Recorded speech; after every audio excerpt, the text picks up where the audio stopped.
அண்ணனும் தம்பியும் இருந்தாங்களாம். அவங்க 2 பேரும் ராமசாமி குப்புசாமி 2 பேரும் அண்ணன் தம்பியா 2 பேரும் ஒரு பிஸ்னஸ் வச்சுருந்தாங்க. உப்பை கழுதையை வச்சு தூக்கிட்டு போகிற பிஸ்னஸ். 2 பேருமே ஆற்றை கடந்து தான் எடுத்துகிட்டு போகணும்.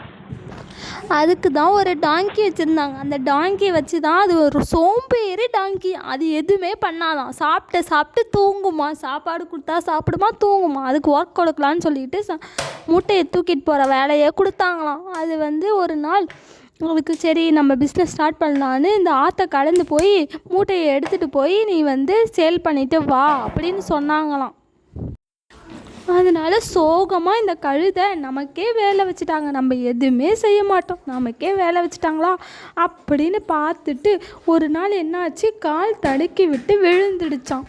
விழுந்தும் போது உப்பெல்லாம் கரைச்சிடுச்சான், லைட்டாக ஆகிடுச்சான் வெயிட்டும்.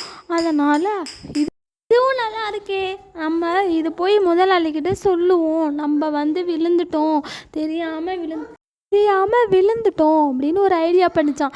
நம்ம வேணும்னே தினம் உப்பை எடுத்துகிட்டு போய் நம்ம கீழே தண்ணியில் கரைச்சிட்டோன்னா நம்ம மூட்டையும் தூக்க வேணாம், நம்ம ஜாலியாக இருக்கலாம் அப்படின்னு இந்த கழுதை இந்த டாங்கி ஐடியா பண்ணிச்சான்.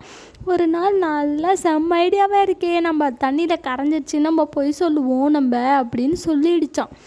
ஒரு நாள் அப்படி தான் வேணுக்குனே தெரியாமல் விழுந்ததை வேணுக்குனே நான் கீழே விழுந்துட்டேன் அப்படின்னு சொன்னிச்சான். இந்த டாங்கியோட பிளானு நல்ல ஐடியாவே இருக்கே, இதை எக்ஸிக்யூட் பண்ணலாம் அப்படின்னு சொன்னிச்சான். இந்த ஃபார்மர்கிட்ட போய் சொன்னிச்சான். அந்த ஃபார்மரும் சரி பாவம், சரி பரவாயில்ல போன்னு அடுத்த நாளும் அனுப்பி விட்டாராம். அது மறுபடியும் பண்ணிச்சான். அது பிளானை தெரிஞ்சுக்கிட்டாராம் அந்த ஃபார்மர். அதனால் அவர் ஒரு ஐடியா பண்ணாராம்.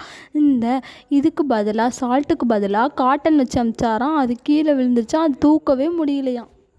முதலாளி பார்த்தாராம், எப்படி பாரு கஷ்டப்படுது, நீ என்னை ஏமாத்தினால அதுக்கு தான் நான் ஐடியா பண்ணி உனக்கு நான் காட்டன் வச்சேன் அப்படின்னு. அந்த கழுதையும் உணர்ந்துருச்சான், நேர்மை தான் இருக்கணும், நம்ம நேர்மையாக இருக்கணும், யாருக்கும் பொய் சொல்லக்கூடாது, நமக்கு இந்த நிலைமை. அதோட தப்பை உணர்ந்து நல்லா மாறிடுச்சான். சரி யாருக்கும் பண்ணக்கூடாது, நம்ம நேர்மையாக இருப்போம், நேர்மை மட்டும்தான் நம்ம உயர்த்தும், பொய் சொல்லக்கூடாது, ஏமாற்றக்கூடாது, நம்ம நேர்மையாக நம்மளோட வேலையை நம்ம கரெக்டாக செஞ்சால் நம்ம நல்லா முன்னேறி வருவோம், சிறப்பாக இருப்போம், வாழ்க்கையில் வெல்லுவோம். அண்ணனும் தம்பியும் நேர்மையாக இருக்கிறதா கழுதைக்கு உணர்த்திட்டோன்னு ஹாப்பி ஆகிட்டாங்க.